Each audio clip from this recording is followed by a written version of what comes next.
Bismillahirrahmanirrahim. Assalamualaikum warahmatullahi wabarakatuh. Alhamdulillahirabbil alamin wa bihi nasta'inu ala umuri dunya waddin. Wassalatu wassalamu ala sayyidil mursalin wa imamil muttaqin nabiyyina Muhammadin wa ala alihi wa sahbihi wa man tabi'ahu bi ihsanin ila yaumiddin. Allahumma inna nas'aluka ilman nafi'a wa rizqan tayyiba wa amalan mutaqabbala. Allahumma habbib ilayna al-iman wa zayyinhu fi qulubina wa karrih ilayna al-kufra wal fusuq wal isyan waj'alna minar rasyidin. Allahumma inna nas'aluka an la nata'allama harfan min ilmika illa tanfa'una bihi wal muslimina naf'an amima. Amma ba'du. Saudaraku ikhwani wa akhwati fid din rahimakumullah. Sebagaimana kita rencanakan, insya Allah pada kesempatan pagi hari ini kita membahas tentang nazar maksiat. Pada pertemuan kemarin kita sudah membahas hukum-hukum nazar secara umum dan konsekuensinya. Pada pagi hari ini kita membahas fokus ke nazar maksiat. Kemudian kita tambahi nanti pembahasan sedikit tentang nazar mubah. Kita langsung mulai. Abu Syuja' mengatakan wala nazra fi ma'siyah. Dan tidak ada nazar dalam kemaksiatan ka qaulihi in qataltu fulanan falillahi alayya kadza. Seperti ucapannya, hinya kembali ke an-nazir. Seperti ucapan orang yang bernazar, jika aku membunuh fulan, maka untuk Allah bagiku amalan ini. Amalan demikian, gitu ya. Ya. Misalnya, jika aku membunuh fulan, maka aku bernazar untuk Allah untuk melakukan sholat tahajud selama 100 hari misalnya. Ya. Nah, nazar semacam ini dinamakan nazar maksiat. Kenapa? Karena membunuh adalah dosa, termasuk maksiat, bahkan terhitung dosa besar. Nah, nazar maksiat itu statusnya tidak sah. Ya, jadi kata-kata la nazra itu la-nya itu dalam bahasa Arab secara bahasa itu tergolong la nafiyah lil jinsi. Ya, la nafiyah lil jinsi. Jadi la yang meniadakan jenis. Itu seperti dalam bahasa Arab orang bilang la rajula fid dar misalnya. Tidak ada laki-laki di dalam rumah. Jadi meniadakan jenis laki-laki. Berarti memang nggak ada. Kalau dikatakan tidak ada laki-laki di rumah itu, berarti masih memungkinkan ada wanita. Gitu ya. Jadi la rajula fid dar maknanya tidak ada laki-laki di rumah itu, tetapi memungkinkan ada wanita. Nah, dalam hadis kalau sebuah aktivitas itu dinafikan, itu maknanya tidak sah. Ya, jadi seakan-akan dianggap tidak ada, gitu ya. Jadi misalnya kita pernah mendengar hadis Nabi yang mengatakan la salata liman lam yaqra bi Fatihatil Kitab misalnya. Tidak ada salat bagi orang yang tidak membaca Al-Fatihah.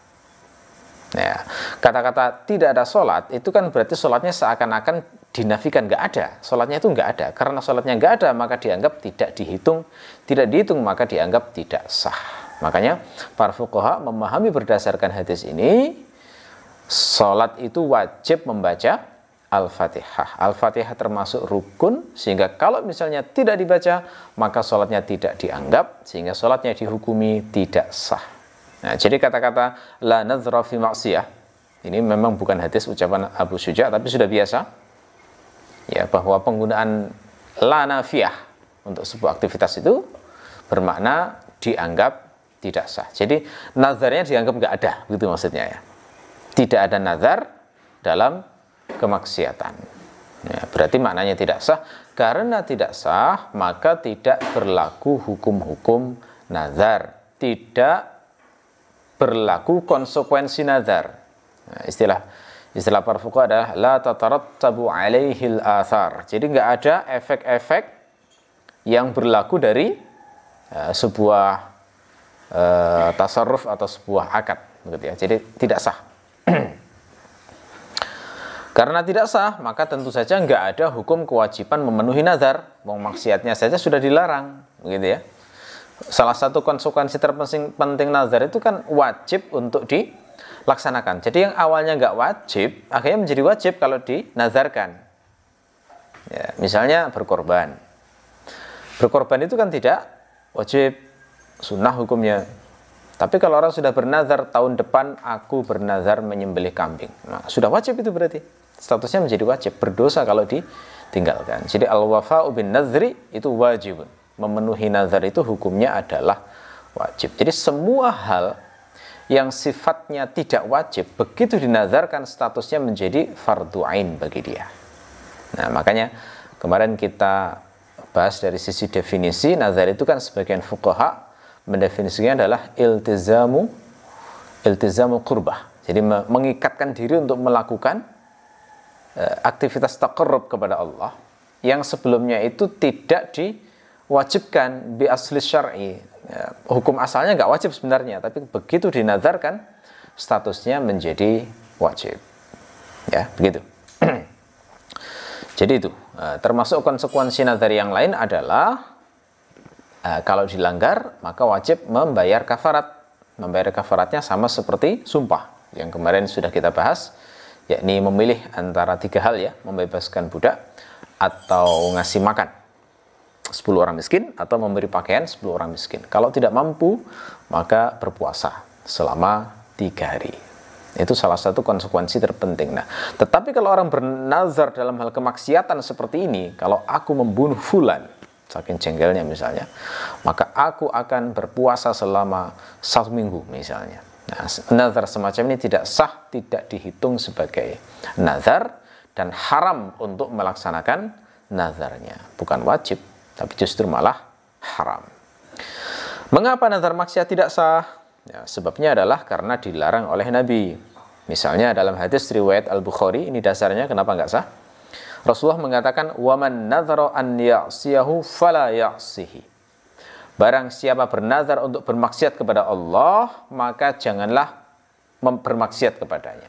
Nah, berarti dilarang dilaksanakan oleh Rasulullah. Karena dilarang, maka maknanya itu berarti tidak sah. Ya. Termasuk juga hadis riwayat Muslim, ada lafaz yang berbunyi, la nazra fi ma'siyatillah. Tidak ada nazar dalam hal bermaksiat kepada Allah. Ya, itu. Yang semisal dengan nazar maksiat yang juga tidak sah adalah bernazar untuk melakukan fardu ain. Nah, itu nggak sah juga. Aku bernazar untuk sholat zuhur, nggak ada gunanya. Sholat zuhur sudah wajib, gitu ya. Nggak ada gunanya bernazar demikian. Aku bernazar tahun depan untuk berpuasa Ramadan sebulan penuh. Itu nggak sah juga. Kenapa? Karena berpuasa Ramadan itu wajib bagi seorang muslim. Jadi semua hal yang sifatnya fardu ain itu tidak sah dibuat bernazar. Seorang suami bernazar, aku bernazar akan memberimu nafkah rutin misalnya. Nah, sudah kewajibannya, ya tidak perlu dinazarkan. Meskipun sebelumnya melalaikan. Gitu ya. Jadi tidak sah. Semua nazar yang sifatnya melaksanakan fardu ain, maka itu tidak sah. Nggak berlaku hukum-hukum konsekuensi nazar. Tetapi kalau fardu kifayah, nah, kalau fardu kifayah, maka hukumnya sah. Karena fardu kifayah itu maknanya adalah kewajiban komunal. Ketika dilaksanakan oleh sebagian kaum muslimin, maka gugur bagi kewajiban yang lain. Tetapi kalau fardu kifayah itu dinazarkan, maka itu statusnya menjadi fardu ain bagi dia. Ya, jadi ini bedanya ya. Kalau fardu ain tidak sah, tapi kalau fardu kifayah sah. Jadi misalnya orang bernazar begini. Kalau Allah menyembuhkan sakitku, maka aku akan sholat jenazah sebanyak 10 kali. Nah, berarti dia kalau sudah pernah mengucapkan semacam itu, berarti dia bernazar untuk sholat jenazah yang statusnya adalah fardu kifayah. Maka hukumnya jadi fardu ain dia wajib setiap kali dia mendengar berita orang meninggal, nah, dia melakukan sholat jenazah sampai ketemu 10 jenazah. Ya, baru terpenuhi semua nazarnya. Jadi itu ya fardu kifayah. Termasuk juga yang belajar ilmu duniawi misalnya, itu juga dihitung fardu kifayah. Misalnya orang bernazar, kalau Allah sembuhkan aku dari penyakitku, maka aku akan belajar ilmu kedokteran misalnya. Nah, belajar ilmu kedokteran, ilmu matematika, ilmu kimia itu kan bagian dari fardu kifayah bagi seorang muslim. Jadi tidak boleh ada seluruh muslim melalaikan ilmu, itu tidak boleh. Tapi kalau sudah ada yang melakukannya, maka gugur kewajiban bagi yang lain. Nah, itu menjadi terikat. Ya, jadi terikat. Nah, kalau misalnya dia dia anak SMA yang mau masuk jurusan kedokteran, bernazar semacam itu yang statusnya menjadi fardu ain bagi dia, terus dia berusaha tes tapi gagal terus, nggak pernah bisa berhasil sampai tertutup kemungkinan untuk belajar itu, maka berarti dia wajib membayar kafarat, gitu ya. Jadi statusnya fardu ain. Kalau fardu kifayah dinazarkan, statusnya menjadi fardu ain. Bagaimana jika nazar makruh? Ya, gitu ya. Nazar makruh apakah sah? Jawabannya adalah sah. Nah, di kitab-kitab syarah Amatan Abu Syuja ini dikasih contoh misalnya shaumud dahr, berpuasa terus menerus. Jadi puasa terus menerus itu yang menimbulkan darar bagi orang yang berpuasa, itu statusnya adalah makruh. Jadi tiap hari terus puasa seumur hidup, itu statusnya adalah makruh. Tapi kalau dia sudah nazarkan itu, maka jadi wajib. Saya bernazar untuk, misalnya ya, saya bernazar untuk berpuasa terus menerus seumur hidup. Nah, kalau sudah diucapkan semacam ini, maka statusnya adalah menjadi fardu ain. Ya, termasuk misalnya kalau orang itu makruh ini, hukum makruh ini tidak membedakan apakah sudah ijma' para fuqaha atau itu ikhtilaf. Jadi kalau dia itu mengikuti pendapat ulama yang memakruhkan suatu perkara, maka statusnya makruh bagi dia. Gitu ya. Ambil contoh misalnya ya, masalah hukum merokok. Merokok itu kan hal baru yang mana di zaman sekarang itu ada perbedaan pendapat di kalangan para ulama. MUI misalnya memfatwakan merokok statusnya haram. Ya, umumnya ulama-ulama di Saudi juga mengharamkan. Jadi banyak yang mengharamkan rokok itu. Sejumlah ulama Syafi'iyah juga mengharamkan. Tapi ada yang berpendapat mubah. Misalnya seperti Asy-Syaukani. Nah, beliau berpendapat merokok itu mubah karena tidak ada dalil yang menunjukkan bahwa itu adalah haram. Dan nggak bisa disamakan dengan khomer, karena tidak ada orang yang mabuk setelah merokok. Juga tidak bisa disamakan dengan racun, karena definisi sum atau racun itu adalah ketika dikonsumsi orang kemudian langsung meninggal. Ya, sementara kalau sesuatu yang membahayakan yang sifatnya pelan-pelan, maka itu ada bukan hanya pada rokok, tetapi pada semua hal yang sekeliling kita itu bisa berpotensi membahayakan secara pelan-pelan. Sate misalnya ya, kalau terus-terus makan sate itu bisa menumpuk kolesterol, itu berbahaya bagi orang. Sehingga kalau itu jadi alasan untuk mengharamkan, harusnya sate juga haram. Sayur-sayuran yang disemprot dengan pestisida itu bisa menimbulkan kanker, harusnya juga haram. Itu argumentasi yang memubahkan kira-kira semacam itu. Sebagian lagi berpendapat hukumnya makruh. Jadi makruh tidak haram, nggak berani mengatakan haram karena nggak ada dalil lugas, tetapi juga nggak berani mengatakan hukumnya mubah mutlak karena faktanya itu merugikan orang, merugikan diri, dan jelas studi riset itu menunjukkan bagaimana rokok itu benar-benar berbahaya, itu sudah nggak bisa diingkari lagi, sehingga berada di posisi di tengah-tengah itu, gitu ya. Nah, bagi orang yang berpendapat mengikuti pendapat ulama yang mengatakan itu haram, sepakat dengan pendapat itu ya, maka kalau dia bernazar rokok tidak sah, gitu ya. Tetapi kalau dia berpendapat makruh, maka berarti sah nazarnya, harus dilaksanakan. Nah, itu dia bedanya. Jadi di sini yang dihitung adalah maksiat. Termasuk kasus isbal misalnya. Isbal yakni pakaian melebihi mata kaki bagi lelaki. Nah, itu kan ada yang berpendapat haram, ada juga yang berpendapat mubah, ada pula yang berpendapat makruh. Nah, itu mirip dengan itu. Kalau misalnya dia mengikuti pendapat ulama yang mengatakan isbal itu adalah haram, maka kalau dia bernazar isbal, maka nggak sah nazarnya. Tapi kalau dia mengikuti ulama yang berpendapat makruh, maka sah isbalnya dan harus dilaksanakan. Ya, barangkali ini juga yang bisa disamakan dengan kasus di zaman Nabi, seorang wanita yang pernah bernazar bernyanyi di hadapan Rasulullah. Jadi dia bilang, Rasulullah, saya bernazar kalau Allah mengembalikan engkau dalam keadaan selamat, maka aku akan bernyanyi di hadapanmu. Rasul mengatakan, kalau engkau sudah bernazar, lakukanlah. Tapi kalau tidak usah. Nah, ini mengesankan bahwa Rasul sebenarnya tidak suka itu. Tetapi kalau memang sudah dinazarkan, laksanakan.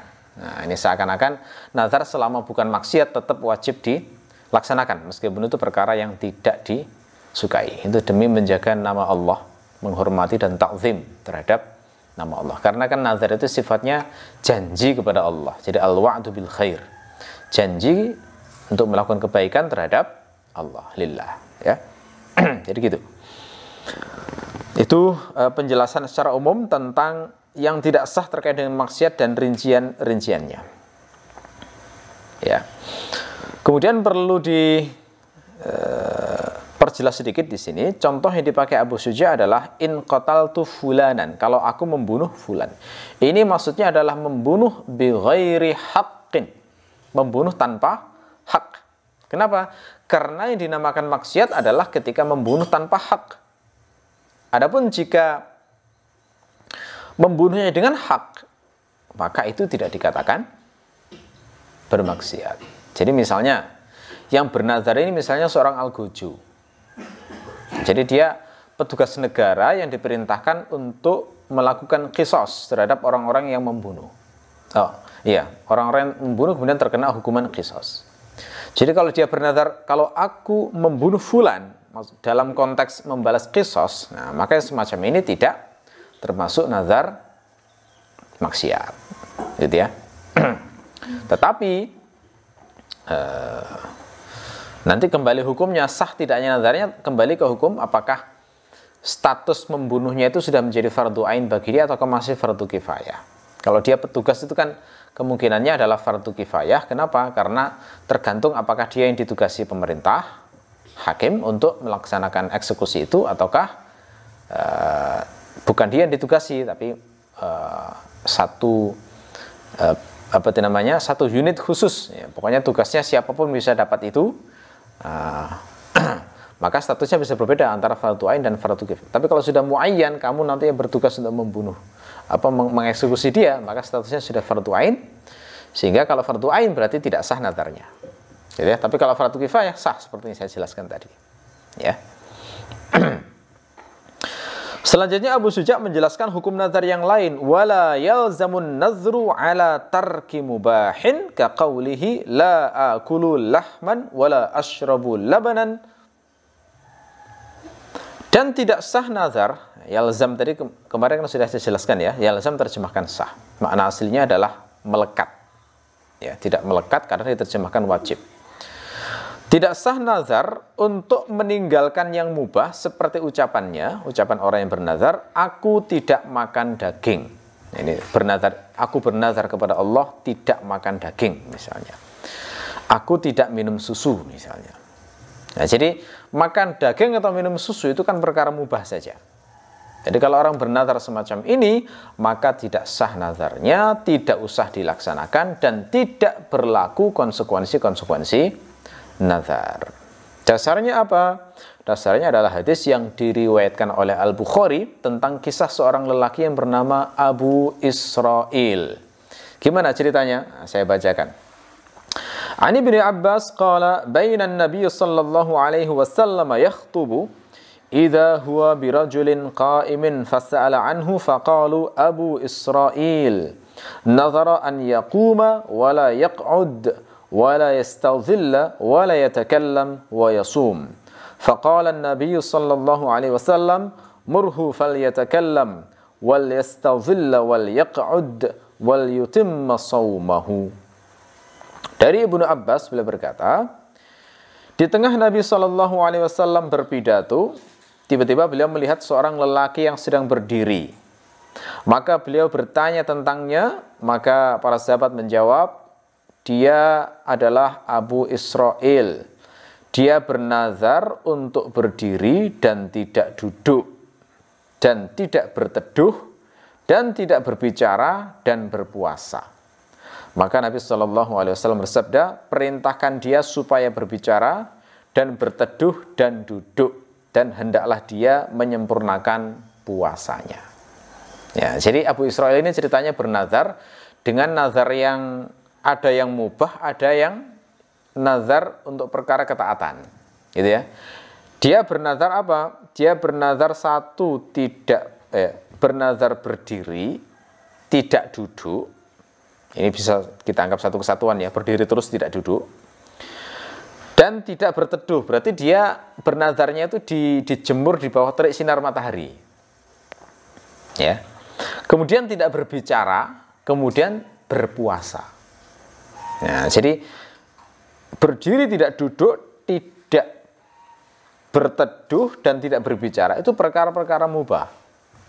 Untuk tidak berbicara itu mungkin ada rincian ya, karena ada larangan yang melarang orang puasa bicara dalam waktu tertentu karena termasuk perbuatan jahiliyah. Ya. Dan berpuasa. Nah, jadi dia punya nazar-nazar semacam ini. Yang lain itu semuanya adalah perkara mubah atau minimal makruh, dan ada yang haram, mungkin nggak berbicara itu. Ada pula yang sifatnya ketaatan, berpuasa. Apa perintah Nabi? Kata Nabi, perintahkan dia supaya berbicara, berteduh, dan duduk, dan sempurnakanlah puasanya. Nah, maknanya apa? Berarti Rasulullah memerintahkan membatalkan semua nazar mubahnya tadi, atau nazar haramnya, dan disuruh menyempurnakan atau melanjutkan puasanya. Maknanya apa? Berarti yang nazar mubah tidak sah, gitu ya. Yang nazar mubah tidak sah, sementara nazar yang sifatnya ketaatan sah, sehingga wajib diteruskan. Ya, ini dalilnya kenapa dikatakan meninggalkan perkara mubah itu termasuk nazar yang tidak sah. Ya, gitu. Jadi tidak perlu bernazar untuk perkara-perkara yang nggak ada gunanya. Aku bernazar lari 10 kilo misalnya, nah, itu kan nggak ada gunanya, ya. Maksudnya perkara-perkara yang nggak terhitung ketaatan, tidak ada unsur menaati Allah Subhanahu Wa Taala, itu ya. Jadi yang semacam itu nazar-nazar yang tidak sah dan tidak perlu diucapkan oleh seorang muslim. Termasuk yang semisal dengan ini, wa ma asbaha dzalika. Apa yang semisal dengan itu? Yang semisal dengan itu misalnya contoh yang ya, meninggalkan mubah, yang lain maksudnya. Termasuk juga adalah bernazar melakukan hal yang mubah. Nah, tadi kan meninggalkan yang mubah. Nah, ini yang afirmatif, yang melakukan mubah itu juga termasuk tidak sah nazarnya. Ya, karena nggak sah maka tidak berlaku konsekuensi nazar, tidak perlu ada kafarat nazar jika melanggarnya. Cukup ditinggalkan begitu saja. Ya, gitu.